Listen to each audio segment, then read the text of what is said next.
Bonjour et bienvenue dans la chaîne de Mathématiques Sciences. Aujourd'hui, je vais présenter et expliquer une nouvelle vidéo, cette vidéo donc en mathématiques pour les premiers aspects. Et dans cette vidéo de mathématiques pour les premiers aspects, ici on vous propose de calculer un produit scalaire de différentes manières. Donc là, c'est un peu la vidéo entre guillemets bilan de ce chapitre sur le produit scalaire, mais c'est bon, il n'est pas encore totalement fini. On va voir quelques cas d'utilisation du produit scalaire. Ok. Et donc ici, dans cette vidéo-là, on va voir comment on peut calculer, comme j'ai dit, un produit scalaire de différentes façons. Donc je laisse mettre la vidéo en pause pour le faire, et ensuite on va tout simplement corriger. Ça c'est donc correction. Donc on dit rapidement ABCD est un carré de côté 4, I est le point tel que vecteur AI est égal 3 quarts du vecteur AB. Et J est un point tel que vecteur CJ est égal 1 quart du vecteur CB.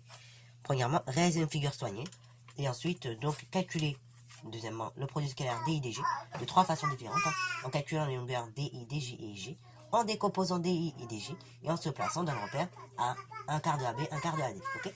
Voilà. Donc là, je vous laisse mettre la vidéo en pause pour ce faire, et ensuite, vous pouvez mettre la vidéo en pause pour ce faire si vous voulez faire l'exercice, et après, donc on va réaliser rapidement la figure.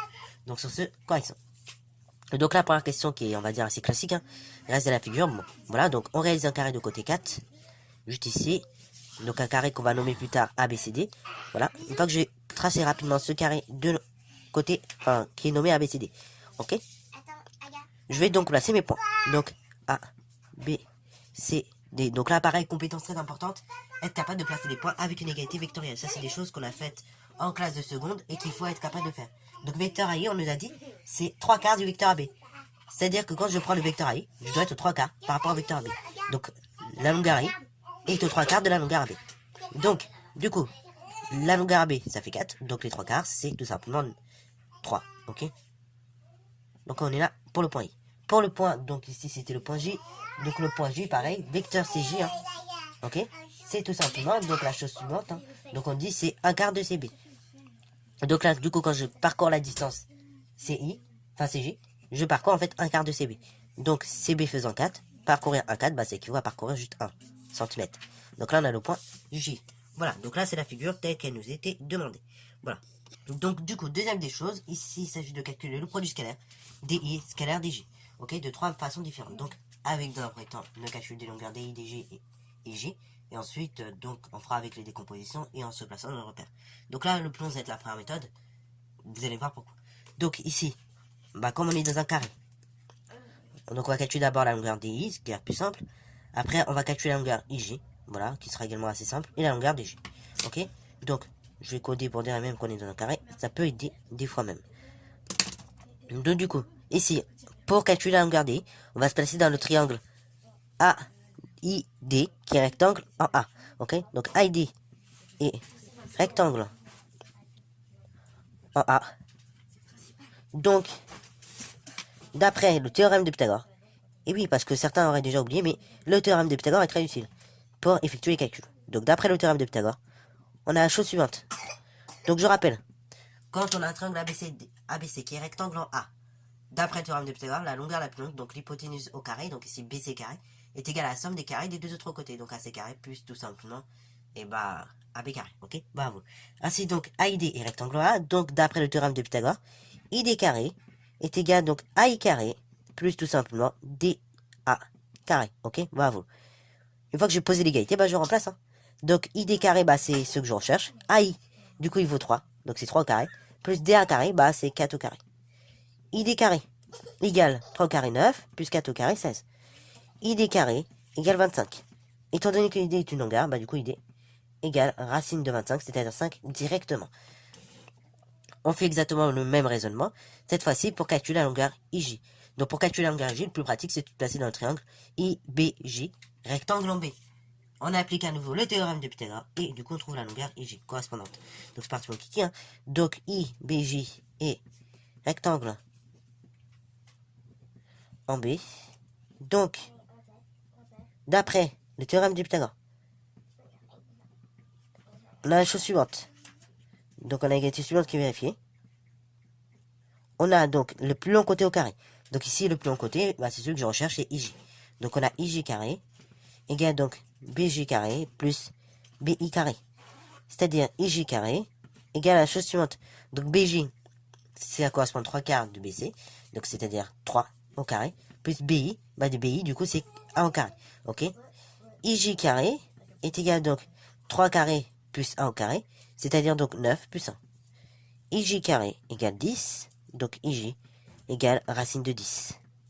Ok, donc là, faut pas avoir peur, hein. Nous, en classe de première, les racines carrées, normalement, on commence à avoir l'habitude. Donc là, on fait le même raisonnement pour calculer la longueur DJ. Donc pour calculer la longueur DJ, on va se placer le plus simple, hein, dans notre triangle DCJ, rectangle en C. Comme ça, il suffira de calculer la longueur DJ.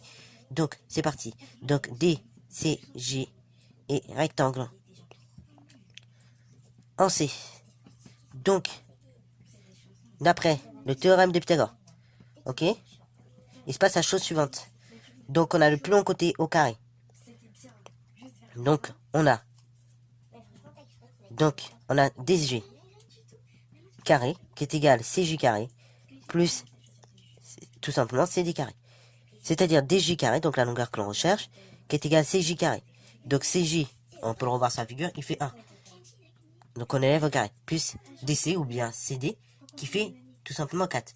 Qu'on élève au carré. Donc 4 au carré. DJ carré, donc c'est égal à la chose suivante. C'est 1 au carré, donc 1. Plus 4 au carré, 16. DJ carré égale 1 plus 16, 17. Étant donné que DJ est une longueur, toujours positive, ça fait que DJ égale racine de 17. Voilà, donc là je mets 3 longueurs. ID égale 5, IJ égale 10 et DJ égale racine de 17. Donc maintenant, on effectue le calcul du produit scalaire. Donc là, DI scalaire DJ. Comment je vais calculer? Bah là, maintenant, on commence à avoir l'habitude. Hein. On a un nombre des 3 V. On a un nombre de plusieurs vecteurs. Voilà, donc je vous remonte la configuration rapidement. Hein. Donc ici, c'est, je rappelle, DI scalaire DJ que je veux calculer. Donc j'ai la norme de DI, j'ai la norme de DJ, j'ai la norme de IJ. Donc les deux, la norme des vecteurs entre deux. Donc c'est parfait. Bah j'ai plus qu'à effectuer le calcul en fait, ok. J'ai plus qu'à effectuer le calcul pour avoir tout simplement le produit scalaire, ok. Alors du coup je vais utiliser ici des formules avec tout simplement la chose suivante, c'est-à-dire avec le 1,5, avec les normes. Alors ici je vois que DI, DJ, très rapidement maintenant on commence à avoir l'habitude, on peut pas les additionner avec la relation de Chasles. Donc du coup ça sera la seconde formule. Donc ça sera DI scalaire DJ égale norme de DI carré plus norme de DJ carré. Jusqu'à là on est d'accord. Moins norme de DI moins DJ qu'on élève au carré. DI scalaire DJ égale 1,5 de la norme de DI carré plus la norme de DJ carré moins la norme de DI plus JD qu'on élève au carré. La norme de D, donc ça fait DI scalaire DJ égale 1,5 de la norme de DI carré plus la norme de DJ carré moins la norme de DI plus JD au carré, c'est-à-dire la norme de JI au carré. DI scalaire DJ est donc égal à la chose suivante. C'est 1,5 de la longueur DI au carré plus la longueur DJ carré moins, la longueur JI carré. Ça fait DI scalaire DJ égale à la chose suivante. Donc là, je remplace par les données, ça fait 1,5 de la longueur DI que nous avons calculé précédemment. Donc DI, on peut se rappeler. Enfin, vous pouvez remettre en arrière pour vous. Bon, du coup, voilà, je vais remplacer directement pour aller plus vite. DI faisait 5, donc ça fait 5 au carré, hein, pour DI carré. DJ faisait racine de 17, donc DI carré, DJ carré, pardon, c'est racine de 17 au carré. Et moi, JI carré, bah, JI faisant racine de 10. Donc JI carré, c'est racine de 10 au carré. Donc ça fait DI scalaire DJ égale la chose suivante. Donc là, je pense qu'on commence à avoir l'habitude des racines carrées et du carré. Ça fait donc 1,5 de 5 au carré. 25. Plus racine de 17 au carré. Bah ça fait 17. Moins racine de 10 au carré. Ça fait moins 10. D scalaire DJ. Et donc égal à la chose suivante. 1,5. Multiplié par la chose suivante. Donc là, on effectue le calcul. 25 et 17, 42. Moins 10, 32. Donc DI scalaire DJ. C'est 1,5 de 32, 16. Voilà, donc là, c'est quand on effectue les calculs avec les normes. Donc vous voyez que c'est assez conséquent mine de rien, hein, puisque ça demande quand même pas mal d'étapes. Et vous voyez, ça fait plus d'une page, la rédaction. Alors maintenant, on va essayer de le faire en décomposant justement les vecteurs. DI et DG. Donc on va décomposer de façon intelligente. Donc là, je vais refaire la figure mais à main levée, pour qu'on puisse bien voir les choses, ok? Donc du coup, rapidement, je refais mon carré, hein, A, B, C, D. Je place le point I, donc, qui est tout simple, qui correspond de sorte à ce que vecteur AI soit aux 3 quarts du vecteur AB. Et après, je place donc le point J, tel que tout simplement vecteur CJ, c'est 1 quart de CB. Donc là, CJ ici. Voilà. Donc là, je rappelle toujours le même objectif, hein, calculer DI scalaire DG. Alors du coup, je vais décomposer DI et DG comme je viens de le dire. Donc DI, vecteur DI. Comment je peux le décomposer? Bah DI, on est bien d'accord avec la relation de Chal, c'est vecteur DA plus vecteur AI. Et après, vecteur donc tout simplement DG. DG, on est bien d'accord, c'est la chose suivante. Donc DG il est là. C'est vecteur DC plus vecteur JC. Enfin, pardon. Plus vecteur, attention, pas JC, hein, sinon on se trompe. C'est CJ. Donc CJ comme ceci. Et là, comme ça, on peut regrouper, ça fait DG. Là, voilà, on a décomposé rapidement nos deux vecteurs. Ainsi donc, on va calculer le produit scalaire. Donc ça nous fait DI scalaire DG égale à la chose suivante. Donc ce sera en fait le produit scalaire de DI. Donc autrement dit DA plus AI, hein, puisqu'on a dit que c'était égal au vecteur DI scalaire. Donc ici, le vecteur DG, donc c'est-à-dire en fait le vecteur DC, plus le vecteur CJ. Alors là, pareil, je vais pas refaire toutes les justifications, je vais pas toutes les écrire, mais après, il y aura peut-être des choses qui vont s'annuler, donc les justifications, je les dirai juste à l'oral, je vais pas les écrire, sinon après, ça fait un petit peu beaucoup, ok? Et c'est un peu rude après. Alors du coup, ça fait que DI scalaire DG, c'est égal à la chose suivante, donc là, je développe, hein. Donc là, ça fait DA scalaire DC, plus DA scalaire CG, plus AI scalaire DC, plus AI scalaire CG. Ok, alors maintenant je regarde ma figure, parce qu'il y a certainement des choses qui vont s'annuler s'il y a une orthogonalité. Donc DA et DC. Ok, donc je regarde le vecteur DA, donc DA il est quelque part par là. Le vecteur DC, donc le vecteur DC, je le regarde, il est dans cette direction. Ben là on voit de façon très intuitive, ces deux vecteurs là, ils suivent des directions perpendiculaires. Ok, bravo. Donc produit scalaire égale à 0. Qui dit produit scalaire égale à 0, bah parce que tout simplement, on a des vecteurs orthogonaux, avec des directions perpendiculaires. Bon, maintenant on va s'intéresser au vecteur DA et CG. Donc DA, il est là. Et donc le vecteur CJ, il est là. Donc DA et CJ, je vois que ce sont deux vecteurs collinéaires de même sens. Donc ainsi, DA scalaire CJ, bah finalement ce sera la norme de DA fois la norme de CJ. Parce que, comme je l'ai dit, ils sont collinéaires de même sens. Voilà, donc après, plus AI scalaire DC. Donc je regarde AI, je regarde donc ici DC, donc DC il est quelque part par là. Donc AI, scalaire DC, bah ils sont à nouveau collinéaires, hein, AI et DC, ils sont scalaires de même sens, ok? Donc ça sera norme de AI fois norme de DC. Plus après, vecteur AI scalaire CJ, donc AI il est là, CJ il est là, donc ce sont des vecteurs orthogonaux à nouveau. Donc là, produit scalaire égale 0. Voilà, donc là, je vais pas noter toutes les justifications, mais j'essaie juste à l'oral pour vous l'expliquer. Parce que sinon, après, ça prend encore beaucoup de place. Donc ça fait DI scalaire DJ égale à la chose suivante. Donc ça fait, en fait, aurait été norme de DA fois norme de CJ, plus norme de AI fois norme de DC. La norme de DA, bah DA, je vois que sa norme, c'est tout simplement 4, comme on est dans un carré. La norme de CJ, donc CJ, je regarde, TJ ou JC, c'est 1, donc 4 fois 1, plus la norme de AI, donc AI, je vois que c'est 3, sa norme. Multiplié par la norme de DC, 4. Bah c'est un petit calcul tout simple, hein. DI scalaire DG, c'est égal à la chose suivante, 4 fois 1, 4, plus 3 fois 4, 12, donc 12 et 4, 16. Donc là, on retrouve exactement le même résultat que tout à l'heure. Si j'aurais pas trouvé le même résultat que tout à l'heure, il y aurait un gros problème, c'est-à-dire qu'il y en a une des deux méthodes qui n'a pas bien marché, ou au contraire, qu'on n'a pas bien manipulé ici, ok? Donc c'est pour ça qu'il faut bien vérifier également la cohérence des résultats, si c'est toujours les mêmes. Alors maintenant donc, c'est pas... Maintenant que nous avons traité le cas avec les décompositions, on va traiter le cas avec un repère. Donc ici, on va faire les choses suivantes. Donc, on va se passer dans le repère A, un quart de AB, un quart de AD. Hein. Et donc, en fait, on va l'introduire de la façon suivante. Donc on introduit la chose suivante. On introduit I, donc vecteur I1, qui est le vecteur unitaire, donc comment dire, en abscisse, tel que tout simplement, on est un quart. Vecteur I, hein, vecteur unitaire, on est un quart, bah, tout simplement du vecteur AB.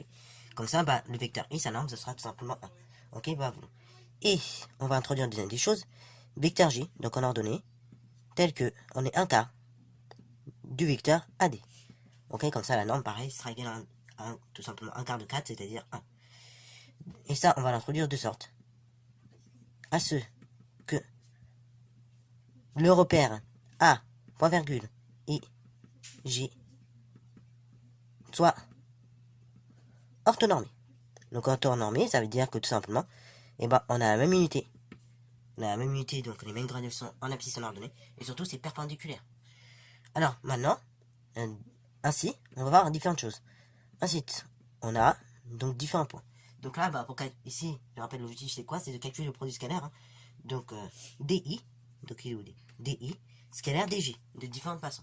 Donc là, pour y arriver, il faut tout simplement les coordonnées du vecteur DI et les coordonnées du vecteur DJ. Donc il nous faut les coordonnées de D, de J et également de I. Ainsi, donc on a D qui a pour coordonnées les suivantes. Donc en abscisse, dans ce repère, hein, on a 0. Donc là, je peux vous représenter si vous voulez le vecteur I. Voilà, du coup, ce sera vecteur J, on est en ordonnée. Et le vecteur I unitaire, donc en abscisse. Ok. Donc on a D qui a pour coordonnées en abscisse, on a dit 0. Et en ordonnée, on se déplace de 4 hein, pour arriver à D.